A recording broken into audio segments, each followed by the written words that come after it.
Mark, it is so good to see you again. Welcome back. It is really great to be here. It's been a while. It's been way too long since we've talked. I I'm excited to know. be here. And you look fantastic. How are you feeling? I'm feeling pretty good. I just had a visit with my transplant doctor a few weeks ago. They did a CT scan and a bone marrow biopsy, and I am in full remission. I'm feeling after 3 years of off and on with this cancer stuff and twice through chemotherapy, once through the bone marrow transplant. It's been a pretty rough ride, but I Yeah, feel great. you look Uh, great. and, and Mark, and yeah, congrats. the news has been all good. And here's a really weird twist to the whole thing, though. So because of the bone marrow transplant, we don't need to get into the gory details of that, I don't think. But because of the bone marrow transplant, I ended up getting what my doctor described as the most potent dose of chemotherapy that your body can possibly withstand. Oh, Yeah, scary. It's really scary when your doctor tells you that. yeah. But I came through it okay. But there's this one weird side effect, and that is that chemotherapy is so powerful that it completely eradicates your immune system. Hmm.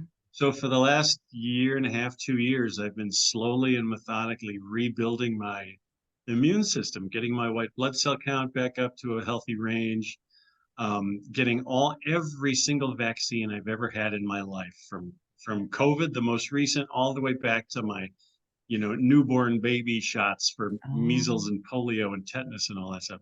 I had to get all that stuff redone in 6 month stages. oh, So I'm also happy to say that last week I got my last huge round of vaccinations. yes. So that's done now. My immune system is back in business, which is really great because That that's is been so a huge great. worry. Are you getting Um, any discounts with like two for one? Like, because they all come in waves. Does it change when you're an adult? Because when you're a kid, they do like three doses and then two more in a little while, but you had to yeah. kind of get it all tucked in one short period, huh? Well, like I said, it was about every 6 months I'd have to go in and get a whole batch of new ones. Did you get a So punch yeah, the one card? pretty much, yeah, frequent flyer, Oh gosh, the Mark. discount club. You're right. Oh my gosh. So yeah, so I did the last round a couple of weeks ago. It's funny, this last time and the time before, two completely different nurses, but they both said the same thing. They were looking over this list of vaccines that I need to get, and they both said, "I don't get it. We give these shots to newborns." And and all I could say was like, "Well, consider me a newborn That's because right. I need the shots." When you have that newborn glow, Mark, you've got glowing skin. It could be the lighting, but I It's think a it's your skin. I think it's a trick of the lighting and a trick of Well, that's wonderful. but I appreciate it. Mark, you would make an excellent astronaut or analog astronaut because Ah, I mean, they have to vaccine and they need all the tests and they have to go through the gamut. So you're on your way. well, it's funny you say that because lately, I don't know if this is because of going through the illness or just getting older or what, but I've had a lot of thoughts lately of, boy, if I had to do it over again, I would want to be either an astronaut or an astrophysicist It's not too working at late. some secluded. Yeah, maybe I should still I'll do go it. back to school with you. You have some cool adventures. I would love to have the kind of adventures Yeah, let's do you that. have. If you teach me how to write All amazing right. books, I've always wanted to, and I would love your tips. I would love your tips and tricks on how to write so well. And I'll bring you on our next analog and introduce you to that whole community, and you can jump right in and Oh, you'd be fantastic. oh my gosh, that would be so much fun. Deal. And so yeah, so that thinking of, wow, if I had to do it over again, I'd want to be in that field. That that brings me to what I mentioned just now before we started recording about Yerkes Observatory Oh, and how yeah. much fun I've been having. And like you said, it's back. The one time I toured Yerkes, okay, so just background for your listeners, the Yerkes Observatory is a beautiful, beautiful building built on the shores of Lake Geneva in southern Gorgeous. Wisconsin. Such Um, detail. it has or at least had the world's biggest refractor telescope in its main dome, a 40-inch telescope. It played a part in my first book, The Close Encounters Man. Mhm. But to get background, to do research, I needed to try to find a way to get into the observatory. And at the time, the observatory was pretty much shut down, at least to the public. But I just lucked out the local tourism historical society folks arranged a VIP tour of the Yerkes Observatory. Yeah, so this is in 2015, I think. Okay. So I jumped on that opportunity, got the VIP tour, got to go into the main dome. That was super exciting. Oh, cool. Got to see a little bit of the staff there were still finding ways to keep the observatory in business. They were building observational tools for other observatories, things like that. But there was a lot of fear at the time because the University of Chicago, which owns it, was Mhm. thinking of selling it, and selling the property to a real estate developer, which would have been Wow. horrible. I know. So it was a very scary time. But I don't remember when it finally dawned on me that something had changed there. But I started following the Yerkes Observatory online on social media and It's started new. getting these really fun messages. They've hired somebody who's in charge of outreach and education who's doing a really, really good job. Yes. Because I Kudos. started to get all these wonderful invitations well, now I'm in Georgia, so I can't go, but it's still really, really fun to follow along because, I can't like I wait to go. I've been waiting to go. I've taken the kids to the outside only because it was not just after 2015 closed, then COVID, and then all these question marks. So just walking around there in the summer and looking at the architecture, and I think they would let you inside like the atrium where you could just that main common area, but nothing more. And that in and of itself was incredibly gorgeous and historical, and just you could take all that in hours of just observing the details in the workings of what's presented there outside and in. So for me to get inside there, you let me know who to call for that VIP tour and come visit me and we'll go together. well, honestly, it seems as though anybody can get the VIP tour now. The last message I got on social media was inviting people to come for a nighttime event where they could actually look through the main Oh, telescope. don't even tease me, Mark. Oh Well, my gosh, that would look, be look, so great. I'll try to find the link again. I'll send it to Okay. you. You got to go. You got to Yes. go. It's not far. It's not far from us Yeah. at all. Oh my gosh, Mark, that's fantastic. So we've got your glowing skin and your health and wellness, and we've got things that are reopening. This is so fantastic. Now, since you've been busy, I don't know how you have this energy. You've been working on projects and all kinds of things. So where should we start? If I could be so bold, because it's always fun to do this with you, I would love to start with UFO stuff. Can we do that? Yes, we can. Okay, okay. We Are you can. watching? I have to ask you. I've been waiting to ask you. I'm so excited. Have you been watching Skinwalker Ranch? No, No, I you have won't touch not. it. I will not touch it. Okay. It's Sorry. well, if it is just a show, Mark, if it's just a made for TV show with all the highlights, it's hooked me. And I'm about one of the most Oh, reluctant, hesitant. And I have to tell you, there are some genuinely interesting things that are um, happening out there, is what I'm going to say. And every right. now and Well, then, here's what I find. And you being a former MUFON investigator, you'll probably agree that if you ask the person to the left of me on the couch, aka my husband, and you ask the person to the right of me on the couch, my daughter or my son or whoever's watching the show, each one of us has different theories about what's going on the ranch. And we're all watching the same presentation. And I'm like, you think that's going on? That's you. That's not what's going on. What do you think's going on? So I can only hmm, imagine from your vast experience that this is a very common phenomenon. well, I will tell you that Brandon Fugel, the millionaire, the rich dude who owns Skinwalker Ranch, Yeah. apparently follows me on Oh, Twitter because every once in a while I'll get a like from him on something I post about UFOs. So that's hey. kind of cool. I Okay. don't know the guy. We've never communicated, but apparently he follows me. I guess that's got to mean something. Yes. Um, well, I don't even know where to start with Do you not touch it? Skinwalker. You watch it, but you acknowledge none of it, or you don't want to watch it because it's just not in your repertoire of where you want to go? It's a little of both. Okay. It's a little of both. There was just, I wish I could remember now. I wish I had known we were going to talk about this because within the last year or so, a new book was published about Skinwalker Ranch. And in the book, and this has been made fun of a lot on social media, in the book, the authors describe sighting a flying dinosaur beaver, which Mark. floated past them as they were exploring the ranch.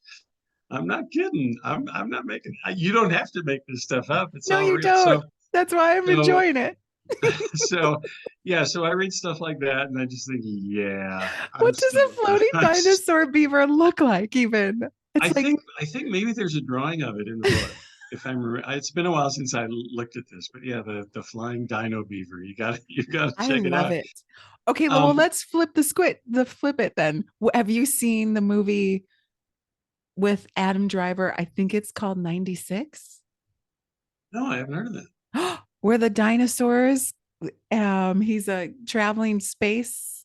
I have seen it twice actually, Huh? but talking about dinosaur beavers, floating dinosaur beavers.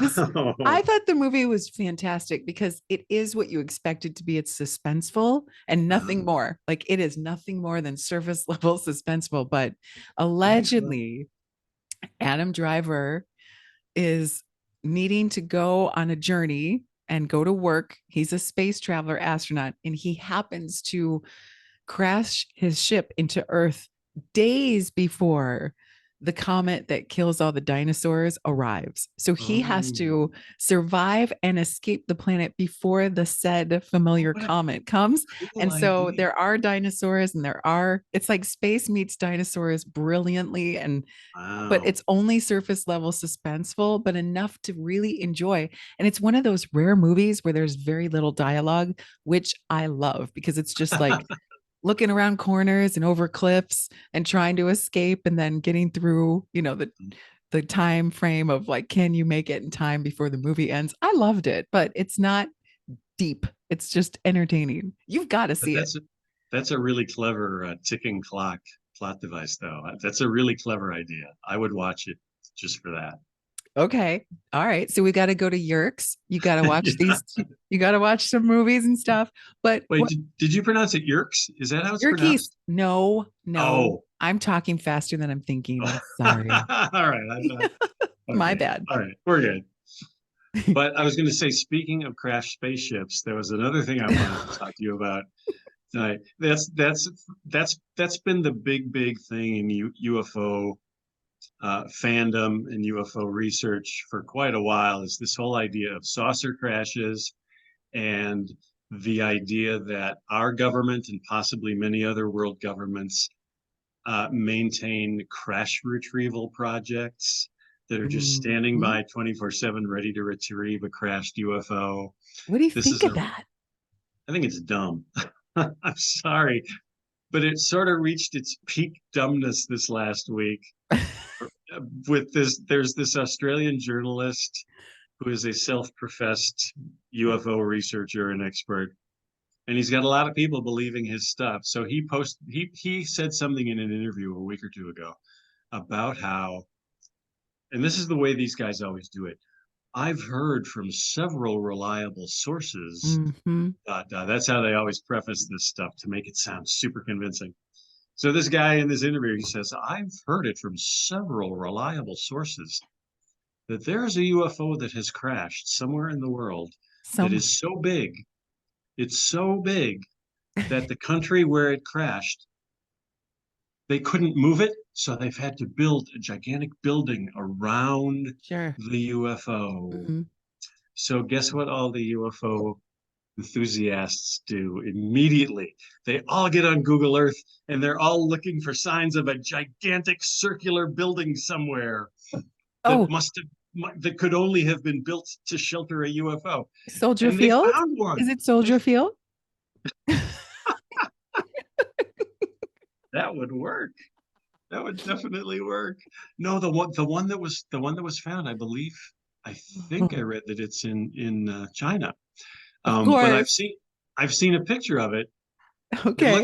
It looks to me like if you were like hovering above the Arecibo radio antenna, looking straight down at it, Uh-huh. that's what you would see. That's what this thing looks like. It looks like a huge dish Of antenna to me. course. I don't know. It's a picture taken from miles and miles up. Who knows? But that's the big thing. Everybody's trying to, and of course, it has to be a perfectly round building. We're trying to hide a Yeah. round thing, so we're going to hide it in a round building. Well, Uh-huh. duh, why not build a square building so you're actually hiding it? It reminded me of, I'm really on a tear now. I hope you don't mind, but No. it reminds me of my favorite hilarious Roswell story. Oh. A big part of the Roswell mythology comes from this guy named Glenn Dennis, who was the only undertaker. He had the only funeral home in Roswell. And a couple days after the alleged saucer crash in Okay. Roswell, Uh-huh. Glenn Dennis gets a call from someone at the Roswell Army Air Base ordering four tiny caskets for the four dead aliens, of course. Uh-huh. Sure. And people just eat that stuff up. And I'm like, wait a minute. If you're trying to hide the fact that you have alien bodies, you don't put them in tiny coffins. You put two of them each in a normal sized coffin so nobody suspects anything. Oh my gosh. And Oh my stories gosh. like that abound, as you know, in Yes, your. I have one for you. This is Oh, I so want to hear it. rare that I'm able to reciprocate. Okay, so Love it. just yesterday, I was recording an earlier podcast with another guest that I can't wait for you to meet. You must meet him, another classically named person, Mark. Ah, And it's Mark Hartzman. This is his book, Big Book of Mars. And oh, he worked with some of the same folks I believe you did out in Roswell to obtain some of the original J. Allen Hynek cards, like for the investigation. And he said that he was working with, this was yesterday, so I'm sure I haven't edited it, but I'm sure it's fine because he was excited to share it. Speaking of the four bodies in the coffins and the beaver dinosaurs in space, he said that a friend of his has a theory that he feels was, good enough to re-investigate that Roswell would often do at the base, these balloon experiments, high altitude balloon experiments, and that they also tested on monkeys. So if monkeys that were flying had to be shaved to have apparatus attached to mm, monitor, they could be gray in nature and mhm. like hairless. So they could have that if a balloon had an accident and a charred monkey, which we're getting really graphically gross here, but if I'm sorry, kids listening to the show, but but follow with me. So okay, so now we're painting a picture of like if someone saw or witnessed something that was of a longer armed yet human base form that was gray in nature but slightly charred and taken away by the this fits in a small possibility of, opportunities. And he just thought that was an investigatable theory. And I was like, it's out there, isn't it? He's like, and he Yeah. loves that kind of stuff. And I think he's also working on, putting that into some more future findings and releases. But again, love it all. And it's not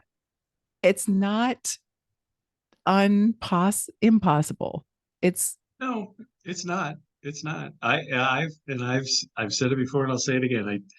I pretty much debunked the whole Roswell story, but I do admit that there is a possibility that something weird happened there, but that it's been so contaminated over mhm, the years by hucksters and fraudsters and well-meaning but inept investigators yeah. that there's just no way of ever knowing now if anything really happened. So So all I this don't government put a whole lot. release information, what do you think's behind it? Are they just trying to acknowledge that things are existing that are undefinable, or that pilots are seeing things that we're going to acknowledge that they are in fact seen, but don't have to fully investigate what they are seeing?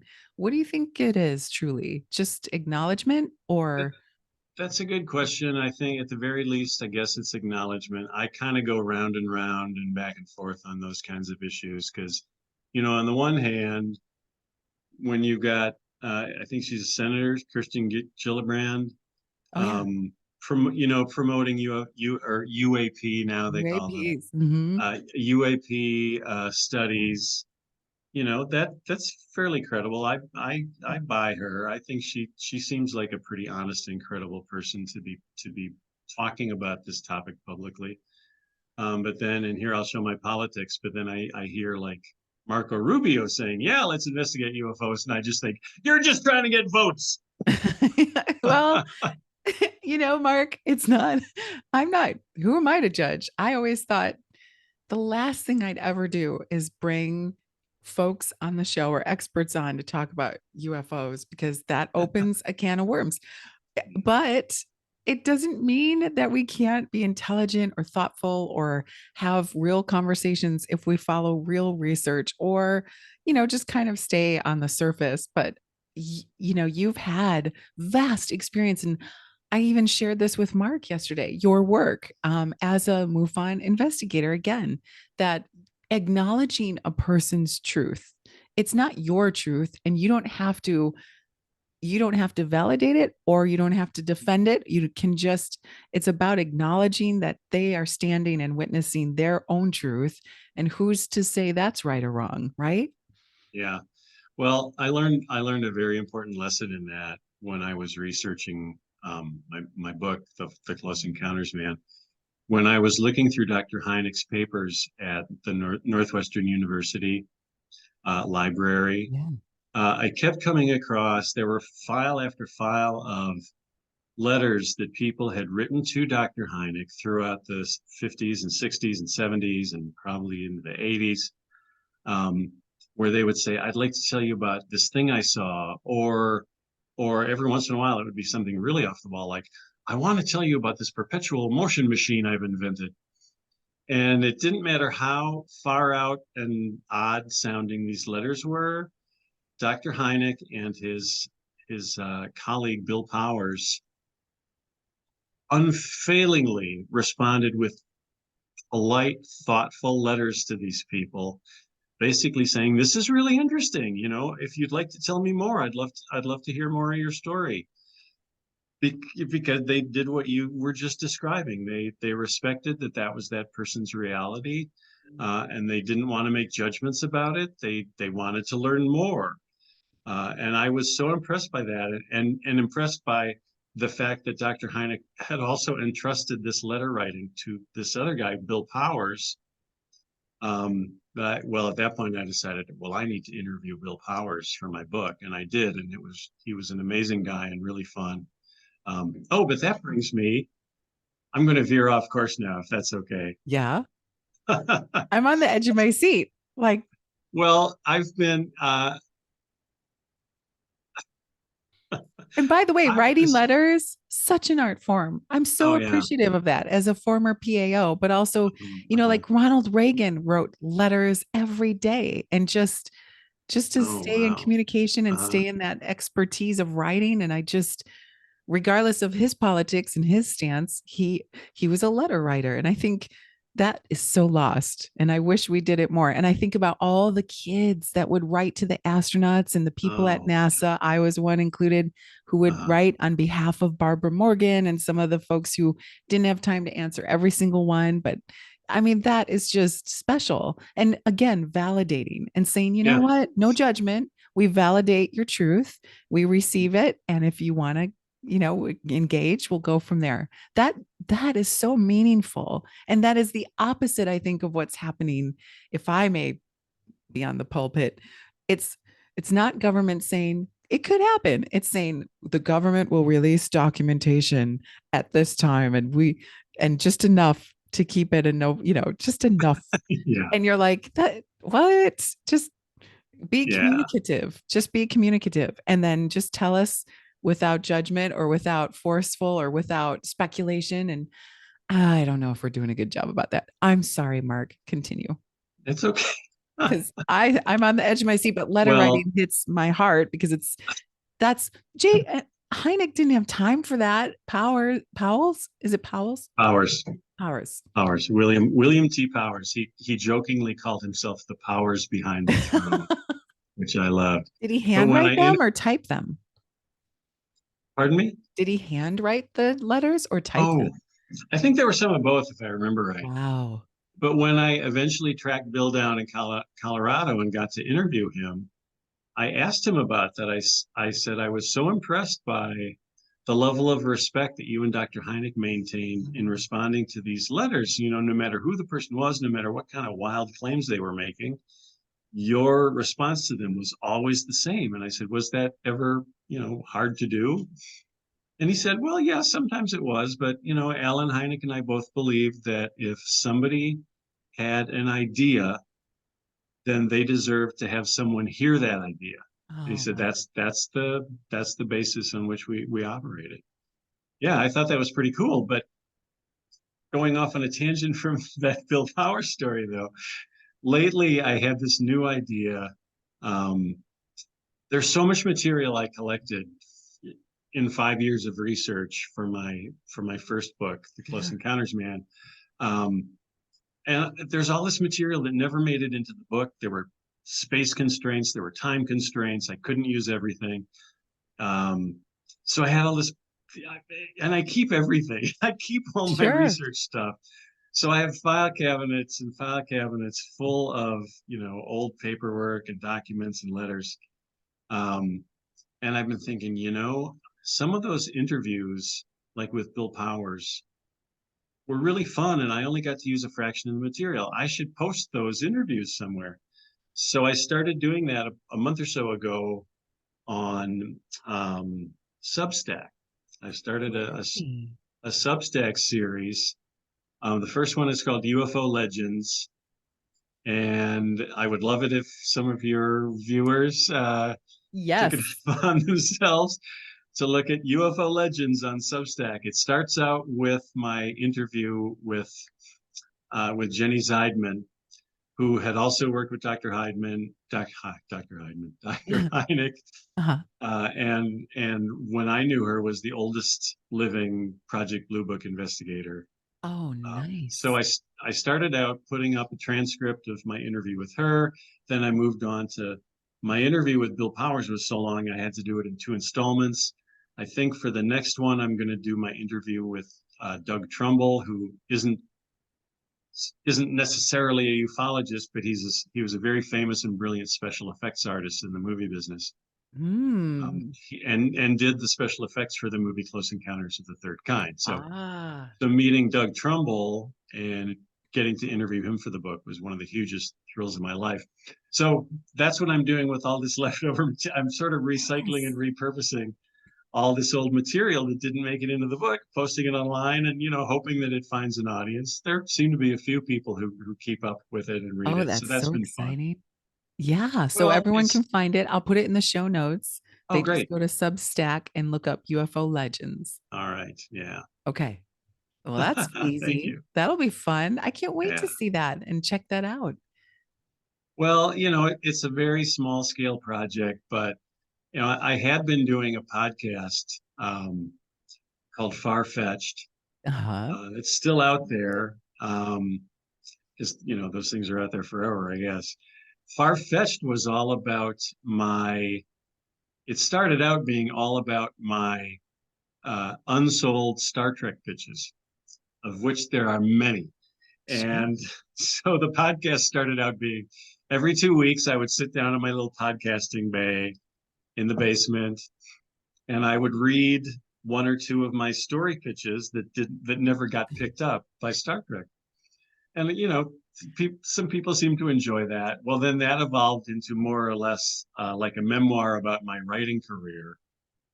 And I was doing that for about a year and a half. I had to stop that about a year ago just because of my health problems. I just didn't have the energy for it. Mm. But I might go back to that at some point. I love that. I Or love fish. those series. I loved you the guests. Sometimes you had guests on talking about Star Trek. Yeah, early on, I had my two of my brothers as guests. I had two of my friends who I really wanted to talk to on the show, and they both bowed out. My friend Rich in What? LA, he was like, "I don't have anything interesting to say, Mark. Your listeners would be bored to death." And my friend, my friend Oh, John in Pennsylvania, admitted to me that he actually has a serious stage fright. He said if I sat down in front of a microphone, he's like I'd oh, freeze.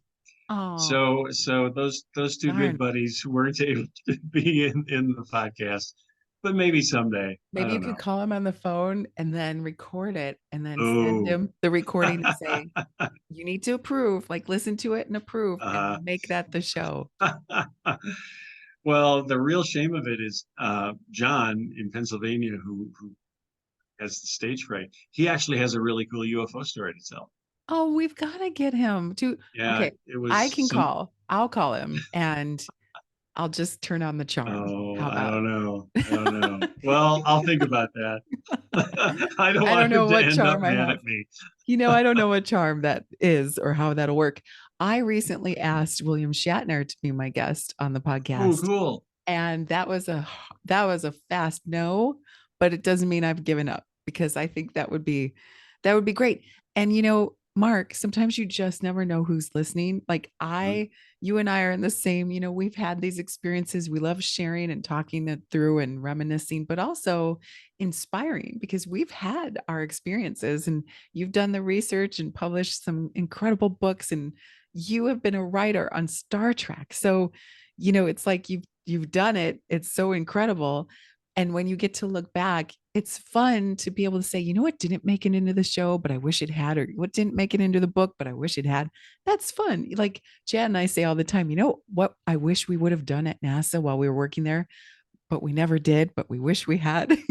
And those sometimes can be pretty fun stories. And every now and then, especially when I get a little down about, is the show, really inspiring anyone or people listening? I land in the most peculiar, interesting, fun places where people are like, I listen to casual. And I'm like, I always joke back and I really need to stop saying, you're the one, you're the person that listens. No, and they're so wonderful. And I enjoy that so much. It's such a Uh, privilege. But it's because, this is not an industry this is not a production that ever turns into like the numbers game or the money that's just you put something you're creating out there and you hope it's well received, but you yeah. really do hope it inspires others. Hmm. So we have to make some calls and get these folks on because Mark, those stories, you never know who it's going to inspire or who it lands. And the very fact that having stage fright and still sharing it, that can inspire a new science communicator or a new writer or a new, storyteller of sorts. And that would be amazing. Well, John, and I hope he's okay with me talking about him here. He'll probably never know. But my one of my big science fiction memories with John is that he and I went to the first ever Star Trek convention in Milwaukee, Wisconsin, back in the late 1970s. It It was in was Milwaukee. it was it was pretty small scale, but they got Walter Koenig who played Chekhov, Oh yeah. and they got George Takei who played Sulu. They got both of those guys at this convention. And John and I, not only did we get to meet them, but I brought along my little 8 millimeter movie camera, and I filmed little bits You with them, did. saying goofy Star Trek dialogue for me on camera. Where's that? Um, don't think I have it anymore. I lost a lot of that stuff along the way. It's a Okay. sad, sad story. It involves a Yeah. car being stolen and losing a Oh bunch of stuff that no. was packed in the car. Um, and the other friend I mentioned, Rich in California, Uh-huh. my best story with him is that he and I was living in California in 1980. We were both huge Star Wars geeks. And when The Empire Strikes Back opened Uh-huh. at the Cinerama Dome Theater in Hollywood, which is the most amazing theater I've ever been in, um, we stood in line for hours to see The Empire Strikes Back on the day it premiered. And then we watched it and we were blown away. And Uh, instead of going home, we got right back in line to yes. go back and watch it again. Except we must have annoyed so many people in that line because having just seen the movie, we were both trying to talk like Yoda the whole time we Oh, were and in no one line. knew that Nobody yet. knew. The people who were in line with didn't know what we were doing. Oh And my, I've always felt kind of bad about that, but we couldn't help it. The movie was so great, and just the vibe that night was so exciting. We couldn't stop talking like Yoda. oh my gosh. Well, if you haven't done it yet on your podcast, please share something that didn't make it into one of the Star Trek shows that you've always wished had. Can do that. Yeah, I should start doing the podcast again. I definitely should Yeah. What because would I've you got. do you have something top of mind that you would share that you'd say, Yeah, there's one. Yeah, there was one particular story pitch that I pitched to the showrunner at least two or three times because I thought it was such a good idea, and I just thought if I keep on bugging Ira, sooner or later I'll wear him down, and he'll say, "Okay, okay, Mark, we'll do your story." So yeah, that's. Oh, are you wanting me to tell you yes, now? yes. People Well, want to my hear idea this. was this was for Star Trek Deep Space Nine, Yeah. which for the Trekkies in the audience, they will know Deep Space Nine was a space station, not a spaceship, a space station. So it was a stationary environment for all these stories to play out in. The space station had been built not by us, not by the Federation, but by an alien race. Um, so, but the character of the chief engineer, Miles O'Brien, had to keep this alien space station running, even though it was all alien. He didn't always understand what he was dealing with to try to keep the space station running. So I had an idea that I pitched where O'Brien had to fix something in the space station, and he uncovered signs that the station had actually been built by slave labor because he found a dead alien remains like sealed into one of the bulkheads of the space station. Oh, Yeah, it was a little grim, as I yeah. recall. I'd have to go back and reread the story. I can't Okay. remember how I played it all out, but I do remember thinking this is such a strong story. Ira's got to go for it, and of course, he never did. But that's why I ended up with so many unsold Star Trek pitches because I would just keep. I figured as long as they kept inviting me back, I'll keep going back. I can always come up with more story ideas. So Do you think that would work today? Would be received? I don't know. Well, Star Trek, the Star Trek is run by an entirely new group of people. No ties to the old shows at all, really, as far as I can tell. Yeah. So I kind of doubt it. That was a really unique time in the 90s when I was writing for them. The showrunner then, Michael Piller on Next Generation, had a very expansive attitude towards writers. And he established a policy of he knew that there were a lot of really passionate fans out there who loved writing scripts. And he was always open to the idea that maybe one of those pitches, maybe one of those scripts would be something we could use. So he had his staff just accept every screenplay that anyone submitted, Now you tell me. and they would Now and they you would tell all me get in the read. 90s. I was They would writing papers in college. I could have been writing Star Trek Yeah, stories. you could have been. You could have Oh, been. Well, I didn't know it then either, but it took me a while to learn. But yeah, that's the way it worked. that's cool. So it made it easier for me to get my foot in the door.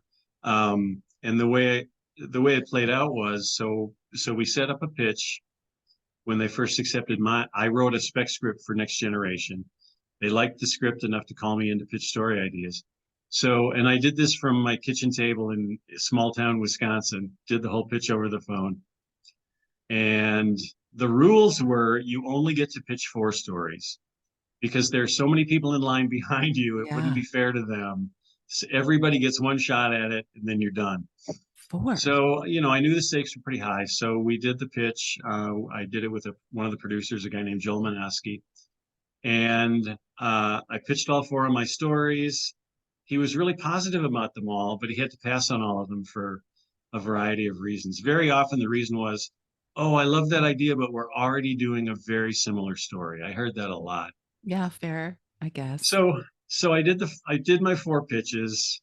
He passed on all of them. I thought, well, that was that. I got my shot, and I did my best. And then all of a sudden, Joe starts saying, well, now here's what I want you to do next time, Mark. I want you to, and I was like, excuse me, what? Yeah. Next time?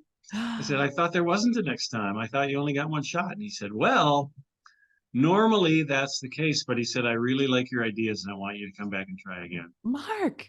And that's all it took. I was off and running. And it took me, Beth, I think I pitched probably 10 or 12 times over the course of a year and a half. Every time it would be the same thing. 4 stories, all got rejected, but they'd always say, but I want you to come back. You're so Oh, close.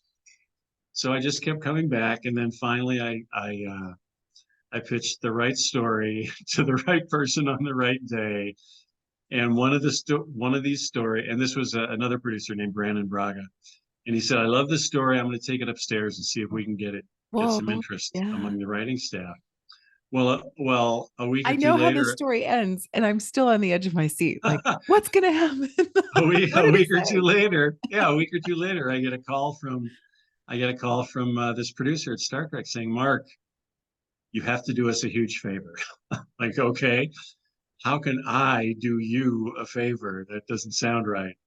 And he said Mike Pillar just threw out our script for next week. He hated the script. He threw it in the trash. We need a new script within like 36 hours or 48 hours or some ridiculous deadline. And he said, we want to use the story you pitched. He said, are you game? And I was like, well, yeah, yes, please. Let's do No this. pressure. And he said, well, here's how it goes. He's like, we'll just be buying your idea, not your story, not your script. There's no time to bring you in for the whole development process. So you'll have to be happy with just getting paid for that one sentence, that one pitch line.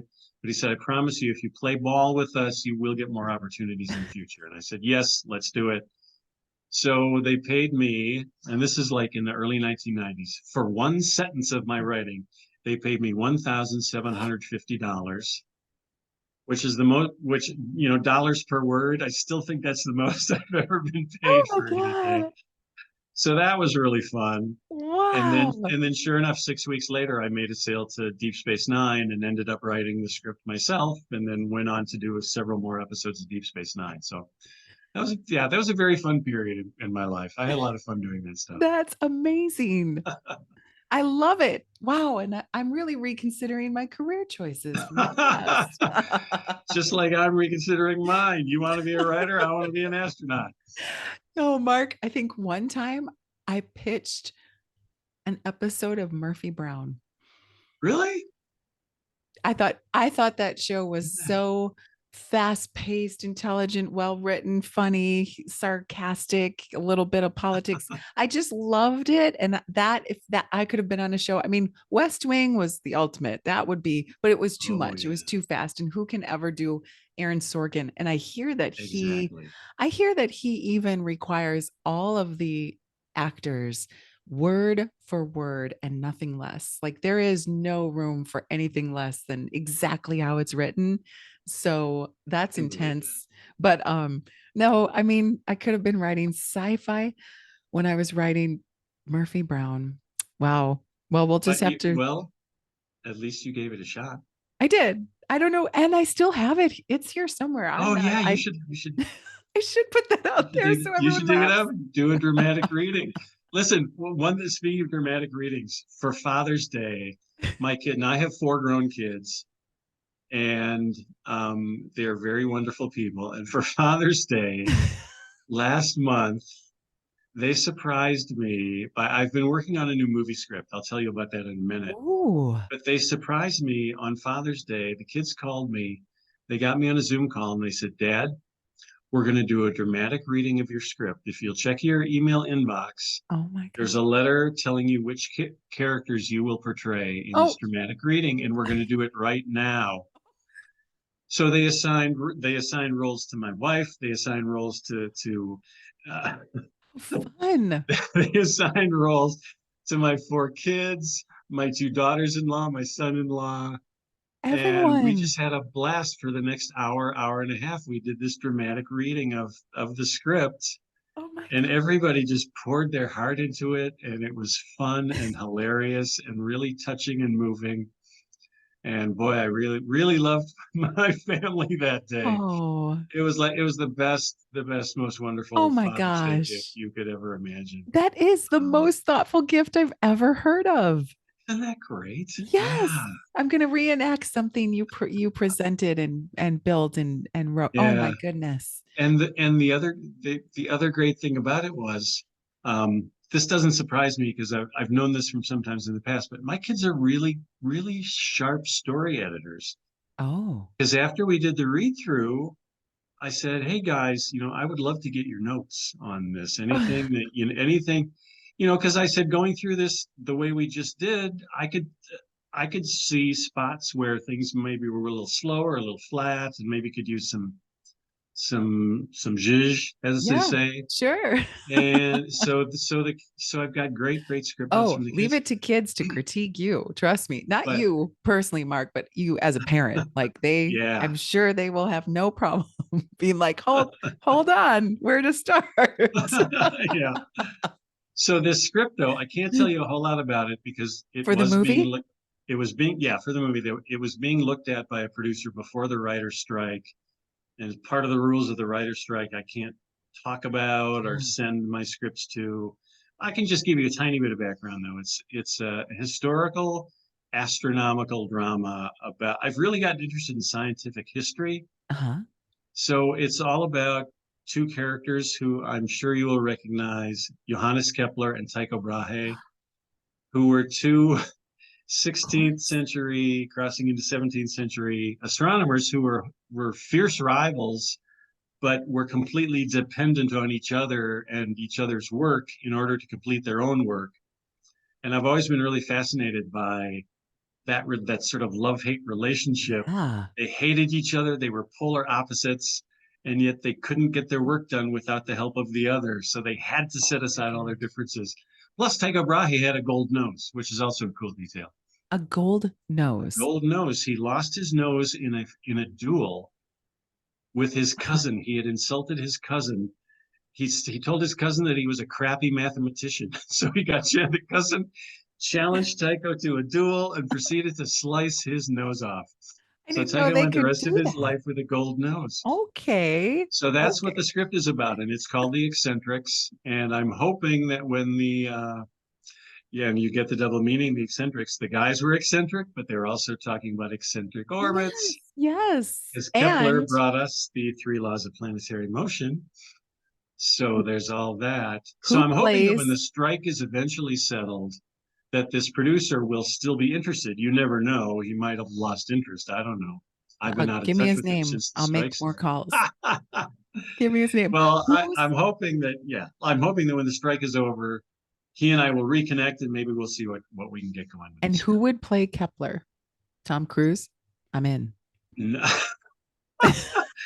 Well, I was talking about He has all that interview from a vampire vibe that he did, oh, so he could pull off that early, well, mid-century look. I mentioned another And he's aged actor well. of that age. I can't remember. My mind is going. I can't remember the other actor's name. But my kids pointed out, they were like, "Dad, you very clearly say in the script that Johannes Kepler is in his late 20s. You cannot, you can't get a guy in his 60s to play Mm, Kepler. Sorry, Dad." So the they power of really put they really put CGI. me in the spot. I don't know. Harrison Ford's Power of making another movie, and Tom Cruise. We could dial the clock back. Oh We can boy. make it. I love it. Well, That's exciting. so that's my like thumbnail pitch of the script. Now there I was a also I can totally, I'm so excited for this because movies like that are well made and obviously well written. There Mhm. was one about the two magicians Oh played by yeah, yeah. Kristen Bale. Do you remember that Mhm. movie Sure. where Yeah. I don't want to give it away, but they were twins and no one knew that Yeah. there was a twin as a Uh-huh. magician and they had fierce rivalry and yet they had to work together to make a living and it was such a good movie. Can't remember the name of it. Everyone is The screaming it. Prestige. The Prestige, Yes. right? Yeah. Oh, yes. Yeah. That's a good I just movie. remember I just remembered the name of the actor that I threw out to play Johannes Kepler, and it was Adrian Brody. Oh, But yeah. my kids are like, no, no, no, no. He's too old. He's too He's old. getting But older, but he can but play it.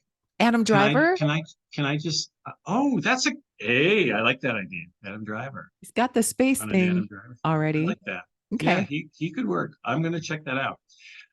But before we run out of time, I also want to just mention real quickly, please. I also have been working on a book proposal, and it also deals with the history of science in a Oh, very different way from the screenplay. Um, and I'm on pins and needles right now because I may hear tomorrow if a tomorrow. publisher is interested. You want me to push In, pause? in, I will push pause in the recording. well, I may not know tomorrow. Here's what's the deal. We're working with an editor at a fairly well-established publishers, I won't tell and anyone. we had what? I won't tell a soul. Go ahead. It's our Just secret. just So everyone listening.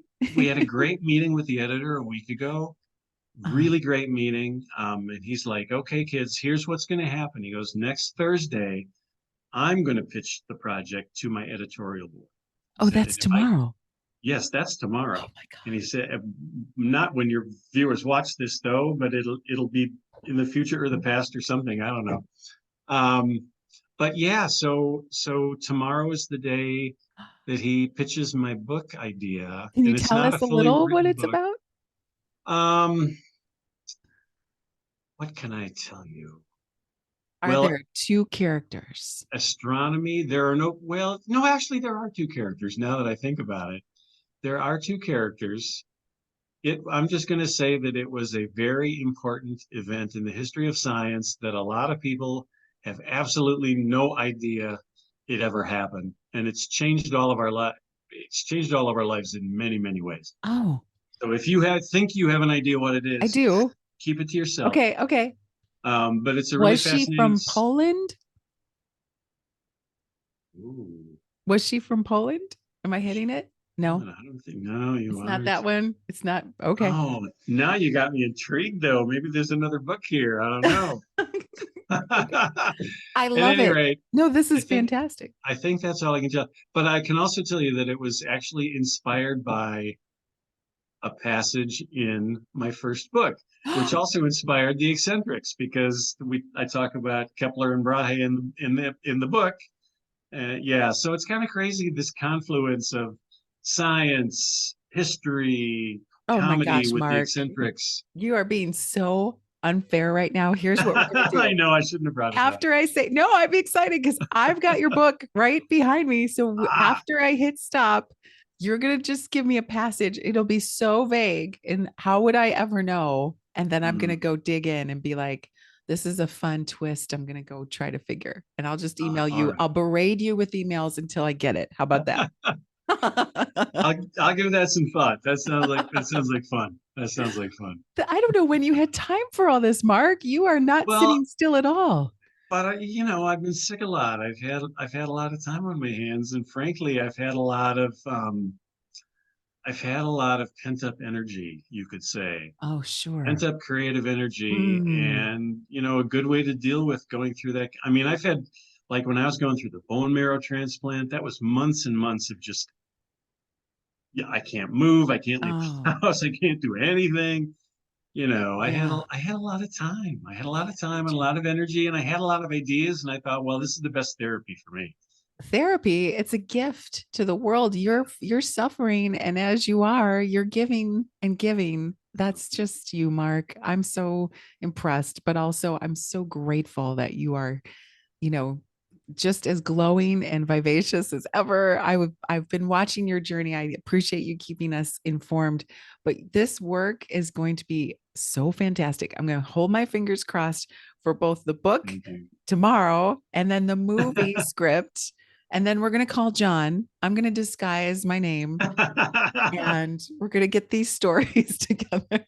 But no, everyone has been asking me how you've been and if we can, have you back on the Absolutely. show. And I'm so Thank grateful you. we are.